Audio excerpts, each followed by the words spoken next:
Hello, everyone. Have you ever stood on the brink of your greatest desire, so close you could almost taste it, only to have it snatched away? Have you ever felt like you are walking in circles, trapped in a desert of your own making, while the life you were promised remains a distant mirage? We often believe that hard work, passion, and a little bit of luck are all it takes to reach our goals. But what if there's another rule at play? A cosmic law, a divine principle that dictates that some promises can only be claimed after a long, grueling, and often baffling period of waiting. A period that feels less like a journey and more like a sentence.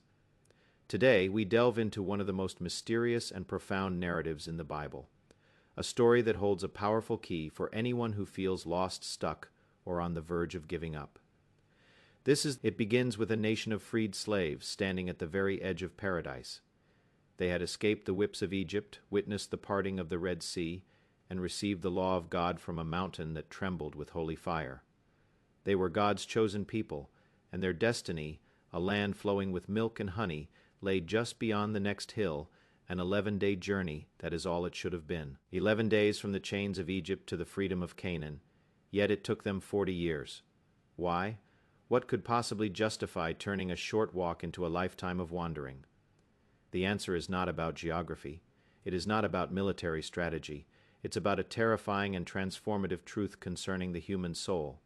It's about what it takes to become worthy of the promises we seek. This wasn't a punishment just for the sake of a painful, agonizing, soul-stripping process designed to burn away an old identity and create a new one. It was a divine gamble that an entire generation, the one that tasted freedom but still thought like slaves, had to vanish into the dust of the desert, so a new one, born in hardship and raised on miracles, could rise to claim the future. Before you abandon your own journey, you must understand the rules of the will, and knowing why you are there could be the one thing that helps you survive it. The story begins at a place called Kadesh Barnea, a dusty outpost on the southern border of the Promised Land. Imagine the electricity in the air, 1 million people, a nation born in slavery, now tasting the sweet air of freedom. For months, they had journeyed through a harsh and unforgiving wilderness, led by a pillar of cloud by day and a pillar of their leader Moses, a man who spoke with God face to face, had guided them through thirst, hunger, and attacks from hostile tribes. Now, the final destination was in sight. The promise made to their ancestor Abraham centuries ago was about to be fulfilled. The air was thick with anticipation. You could feel the collective heartbeat of a nation on the verge of its destiny. Moses stood before the massive assembly. His voice, weathered by desert winds and divine encounters, boomed across the crowd. He commanded that 12 spies, one leader from each of the 12 tribes, be chosen to scout the land. Their mission, to bring back a report. Was the land as good as God had promised? What were its people like? Were their cities fortified?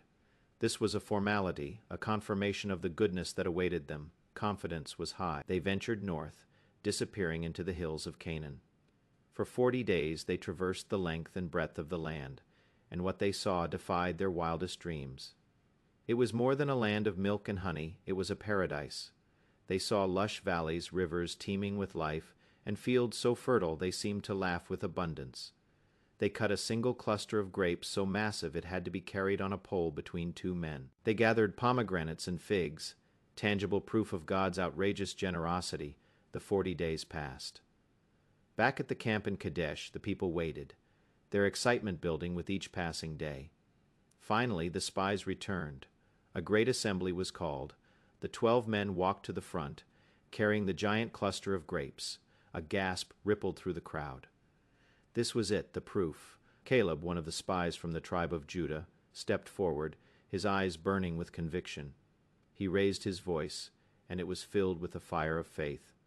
"Let us go up at once and occupy it," he declared, "for we are well able to overcome it." The crowd roared in approval. Their dream was at their fingertips, but then a shadow fell. One of them, Shammua, stepped forward, his face pale. He began to speak, his voice laced with a poison that would soon infect the entire nation. "Yes," he admitted, his voice barely a whisper, "the land flows with milk and honey. This fruit is proof." He gestured to the grapes, but the word hung in the air, heavy and ominous. "But the people who dwell in the land are strong, and the cities are fortified, and besides, we saw the descendants of Anak there." A murmur of confusion and fear spread through the crowd. Anak the name was a legend, a whispered horror story of a race of giants. The other spies joined in, their words tumbling out in a cascade of terror. They painted a picture not of a promised land, but of a death trap. "The Amalekites dwell in the land of the Negeb," one said. "The Hittites, the Jebusites, and the Amorites dwell in the hill country," added another. "And the Canaanites dwell by the sea and along the Jordan." It was a litany of enemies, a map of their own destruction. They weren't describing a land of promise anymore. They were describing a land of monsters. The final fatal blow came from one of them, his voice trembling. "We are not able to go up against the people, for they are stronger than we are." Then he delivered the line that would seal their fate, a line born from a slave's heart. And there we saw the Nephilim, the sons of Anak, who come from the Nephilim, and we seemed to ourselves like grasshoppers, and so we seemed to them. Grasshoppers, that was the image that broke them. 1,000,000 people, who had seen the power of God shatter the greatest empire on earth, were now reduced to insects in their own minds. It was a crisis not of military intelligence, but of imagination. 10 men, blinded by fear, chose to see themselves through the eyes of their potential enemies. They projected their own insignificance onto the giants, and believed it to be the truth. Their fear was a virus. It swept through the camp faster than any plague. The cheers of moments before turned into a wail of despair that echoed through the desert canyons. All night the people wept. They wept for the children they believed they had led to their deaths. Their grief quickly curdled into rage. "Would that we had died in the land of Egypt," they screamed. "Or would that we had died in this wilderness. Why is the Lord bringing us into this land to fall by the sword?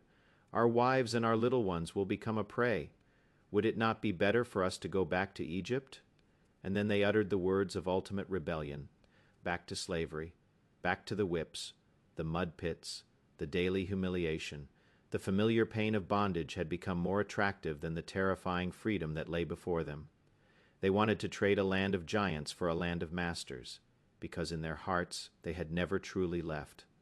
You can take the people out of Egypt, but it is much harder to take Egypt out of the people.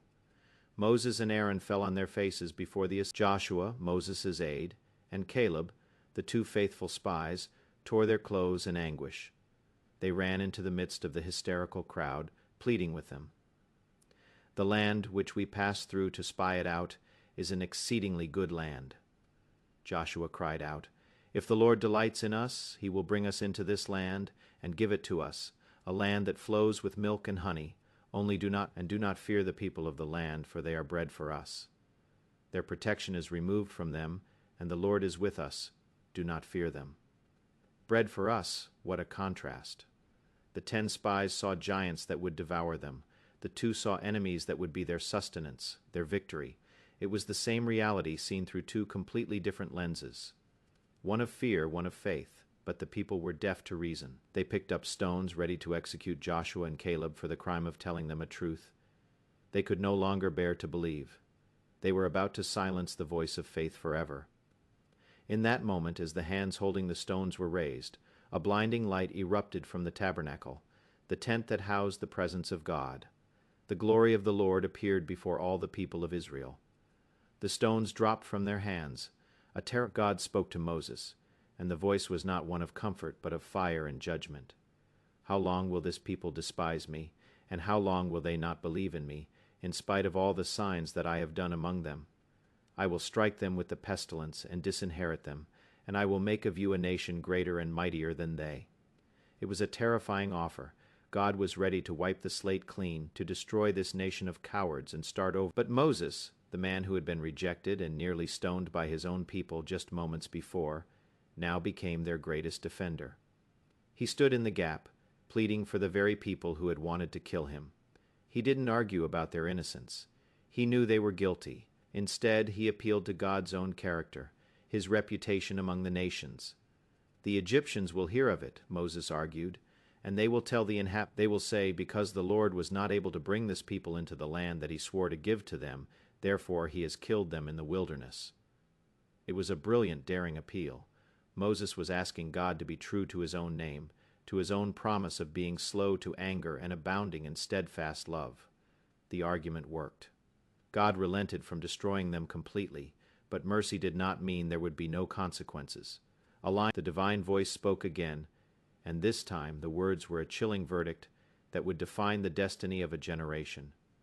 As I live, declares the Lord, what you have said in my hearing I will do to you. What had they said in his hearing? Would that we had died in this wilderness. And so their wish was granted. Your dead bodies shall fall in this wilderness, the Lord declared. And of all your number from 20 years old and upward, who have grumbled against me, not one shall come into the land where I swore that I would make you dwell, except Caleb and Joshua. The punishment was terrifyingly precise. The entire generation of adults, everyone 20 years and older who had come out of Egypt, would die in the desert. They had stood at now that door was slammed shut in their faces forever. But what about their children? The very ones they lamented would become prey. God's justice was laced with a strange and profound irony.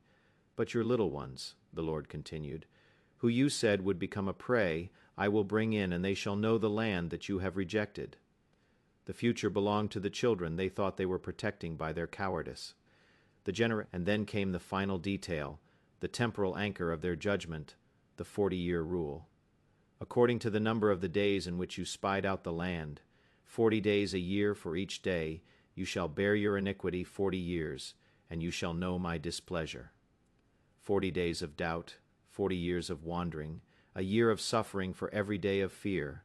The 10 spies who brought the evil report died for the rest of the nation. It would be a slow, grinding death march. They were commanded to turn around, to march back into the vast red emptiness of the desert, away from the green hills of Canaan. Their journey forward was over. Their long, circular purgatory had begun. What does it feel like to have your future canceled? To wake up every morning knowing that your only purpose is to walk until you die, so that it wasn't just a physical journey, it was a spiritual and mental prison without walls. The first days, weeks, and months must have been a living nightmare. Every sunrise, a reminder of the paradise they had lost. Every sunset, a sign of another day wasted. The landscape itself became a symbol of their failure. The endless sand, the barren rocks, the mocking sun. It was a reflection of the emptiness in their own. The grumbling didn't stop. In fact, it intensified before. They grumbled for water and food. Now, they grumbled against their very existence. They complained about the manna, the miraculous bread from heaven that sustained them daily. They called it worthless food. Think about that. They were being fed by a daily miracle, a tangible sign of God's provision, and they despised it. Why? It was survival, but it wasn't the life they wanted. It was the food of the wilderness, not the feast of the promised land. This is a profound spiritual state. It's when you become so bitter about what you don't have that you can no longer see the value in what you do have. You resent the very blessings that are keeping you alive because they aren't the ultimate blessing you crave. The wilderness became a pressure cooker. With no external enemy to fight and no future, it began to consume itself. The greatest challenge to Moses' leadership came not from Pharaoh, but from within his own ranks. A man named Korah, a Levite from a prominent family, gathered 250 other leaders and staged a full-blown rebellion. Their charge against Moses and Aaron was dripping with spiritual arrogance. You have gone too far, for all the congregation are holy, every one of them, and the Lord is among them. It was a democratic-sounding coup. We're all holy, they said. Who are you to be in charge? But underneath the pious language was a raw hunger for power. Korah wanted the priesthood for himself. He saw leadership not as a burden, but as a prize. Moses saw the rebellion for what it was, not a challenge to him, but a challenge to God. The confrontation was dramatic. Moses told Korah and his followers to take fire pans or censers and stand at the entrance of the tabernacle. God himself would choose who was holy. The next day the rebels stood on one side and Moses and Aaron on the other. The ground began to tremble. A deep crack appeared in the earth beneath Korah and his conspirators. With a terrifying roar, the ground split open. It swallowed the men, their families, and all their possessions. Then it slammed shut, as if they had never existed. The message was brutal and unambiguous. Leadership in this new nation was not something to be seized. It was something to be given by God. And challenging God's chosen structure was an act of spiritual suicide. Yet even in this harsh environment, there were moments of grace, strange and painful lessons in faith. At one point, the people were attacked by. In their terror, they cried out to Moses. God's remedy was bizarre. He told Moses to forge a bronze serpent and lift it up on a pole. Anyone who was bitten could look at the bronze serpent and live. Think of the psychological barrier they had to overcome. Their problem was snakes, and the solution was to look at an image of a snake. The very thing that was killing them became the symbol of their salvation. It made no logical sense. It required a complete surrender of reason and a simple, desperate act of trust. They had to look their poison in the face in the form God prescribed to be healed. This was a wilderness lesson. Sometimes the path to healing forces you to confront the very thing that wounded you. But through all this, the 40-year rule was grinding on. People grew old. They got sick. They died. Every day there was a funeral, the sands of the wilderness. For the children, however, this was the only life they knew. They were born in the desert. Their lullabies were the howling of the wind. Their playground was the shadow of the tabernacle. They didn't have the memory of Egypt to haunt them. They had no slave mentality to overcome. Their entire existence was one of radical dependence on God. They drank water that miraculously flowed from a rock. They ate their clothes and sandals, the Bible says, did not wear out for 40 years. They were a generation forged in miracles and hardship. They learned discipline through the long, monotonous marches. They learned obedience through the swift and terrible judgments they witnessed. They learned faith because they had no other choice. God was not an abstract concept from a history book. He was the pillar of fire that warmed them at night. The source of even Moses, the great leader, was not exempt from the harsh lessons of the wilderness. Near the end of the 40 years, the people were again without water. They grumbled, as they always did. God told Moses to speak to a specific rock, and it would pour out water. But Moses, his patience worn thin by decades of thankless leadership, was in a rage. He stood before the people and shouted, "Hear now, you rebels, must we bring you water?" Gushed out, and the people drank. But God was not pleased. The sin was subtle but profound. First, Moses said "we," associating himself with God's power. Second, he acted in anger, misrepresenting the patient character of God. Third, and most importantly, he disobeyed. God had said "speak," and he struck. For this act of disobedience, this momentary lapse in a lifetime of faithfulness, he too would not be allowed to enter the promised land. He would lead the people to the very border, but he would not cross it. The wilderness claims everyone. It is an impartial crucible.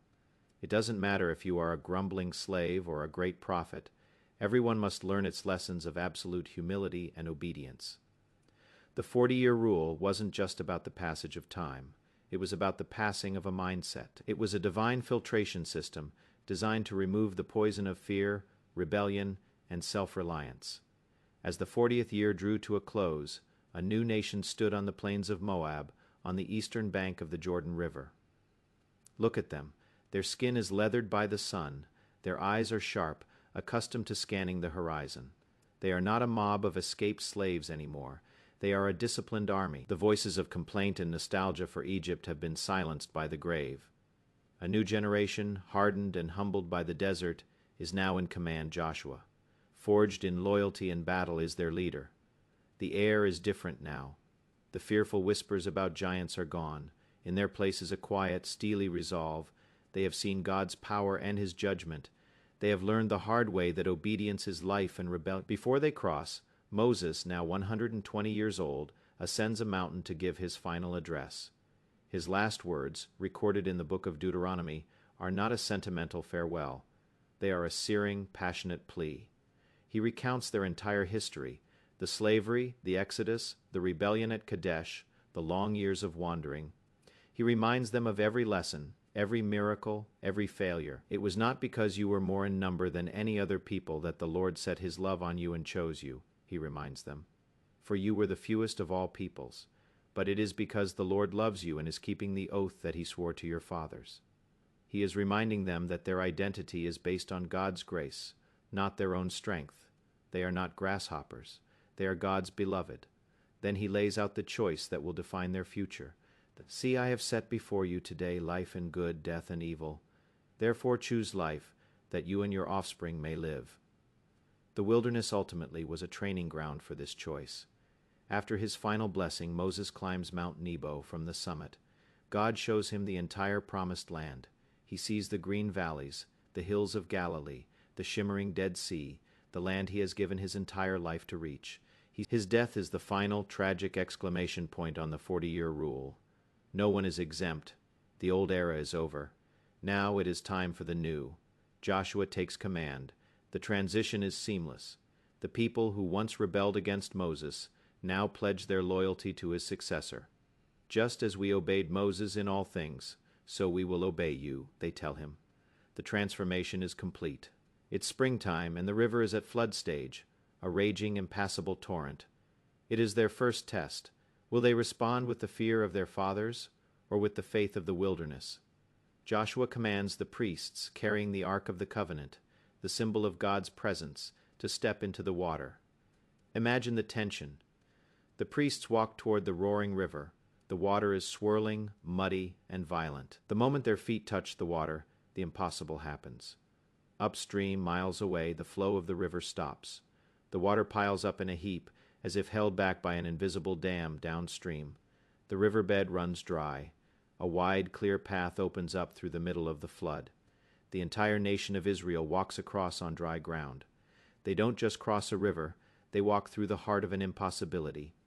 The Bible says that when the kings of the Amorites and the Canaanites heard what God had done, their hearts melted, and there was no longer any spirit in them.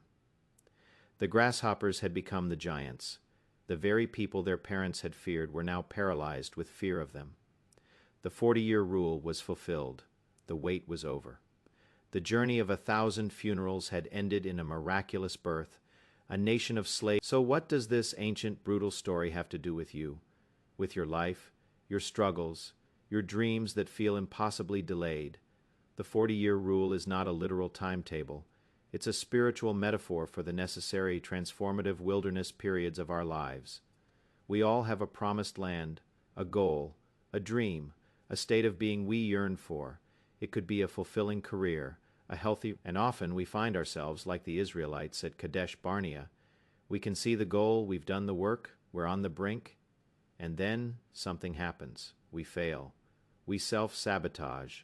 An obstacle appears that seems as big as a giant, and we retreat back into the wilderness. The wilderness is any period in your life where you feel stuck, where you're wandering, not arriving, where progress feels like an illusion. It's the cycle of broken relationships you can't seem to escape. It is the spiritual dryness where God feels distant and silent. It is the long, dark night of the soul. Our first instinct in the wilderness is the same as the Israelites, to complain, to become bitter, to look back with nostalgia at a past that wasn't even that good, our own personal.